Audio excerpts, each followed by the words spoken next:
এই বিষয়ে চারটি কথা আমার মনে হয় বলা দরকার।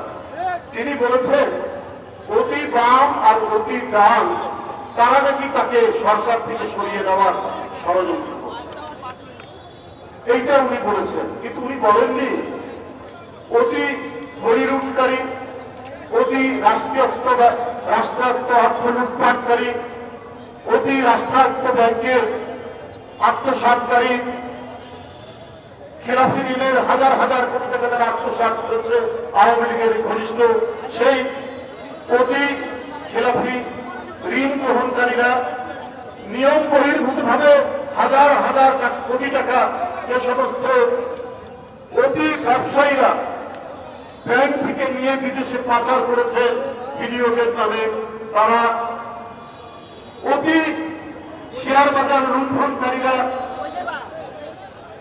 এই অতি মানবরা সবই তো আপনার লোক।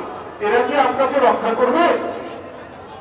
এরা কি আপনার গদি রক্ষা করিয়ে দিবে? পৃথিবী তো এ ধরনের কোন নিদর্শন নেই।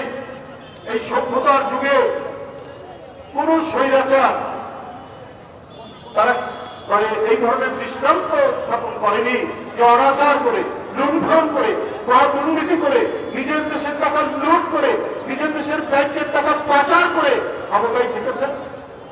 প্রধানমন্ত্রী, আমি আবারও বলি, আপনার অতি সন্ত্রাসী ছাত্রলীগ যারা আপনারকে হত্যা করে, মেধাবী ছাত্র যারা বিশ্বজিতের মতো শ্রমিককে হত্যা করে, তারা কি আপনাকে রক্ষা করবে?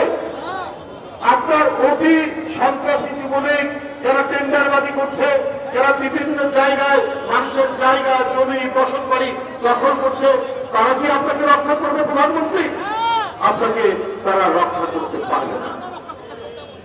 এটা হয় না, এটা কোনোদিনই সম্ভব নয়। তাই যারা বঞ্চিত, লাঞ্ছিত, যারা নিপীড়িত, যারা প্রতিনিয়ত জেলে যাচ্ছে, জেল থেকে বেরোচ্ছে শুধুমাত্র গণতন্ত্রের কথা বলতে, শুধুমাত্র বাক স্বাধীনতার কথা বলতে, ওরাই জিতবে, ওরাই বিজয়ী হবে, ওরাই চ্যাম্পিয়ন হবে বাংলাদেশে।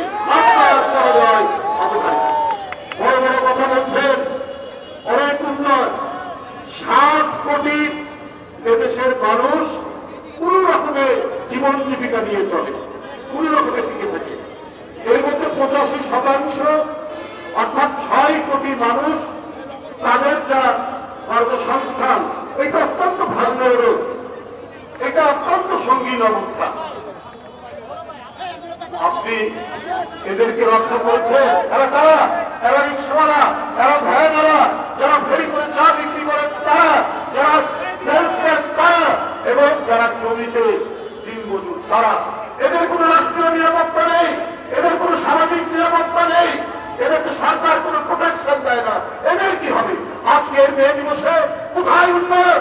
আপনি পদ্মা সেতু দেখিয়ে, আপনি ফ্লাইওভার দেখিয়ে, আপনি মেট্রো রেল দেখিয়ে, আপনি কি করে এই দুর্যোগের মধ্যে, এই ক্ষুধা অনাহারের মধ্যে, এই অতি মূল্যস্ফীতি, এই অতি দ্রব্যমূল্যের দামের মধ্যে আপনি নিজেকে টিকিয়ে রাখবেন?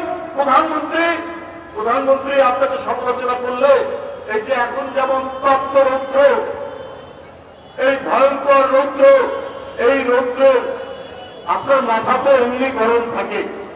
কত খুনের যে এদেশে ঘটেছে সেটা কার নির্দেশে আমরা জানি, কিন্তু আপনার মাথা আমরা জানি যে আত্মীয় বিরুর মতো সবসময় ঘুরতে থাকে, বিরোধী দলকে দমন করতে, গণতান্ত্রিক শক্তিকে দমন করতে।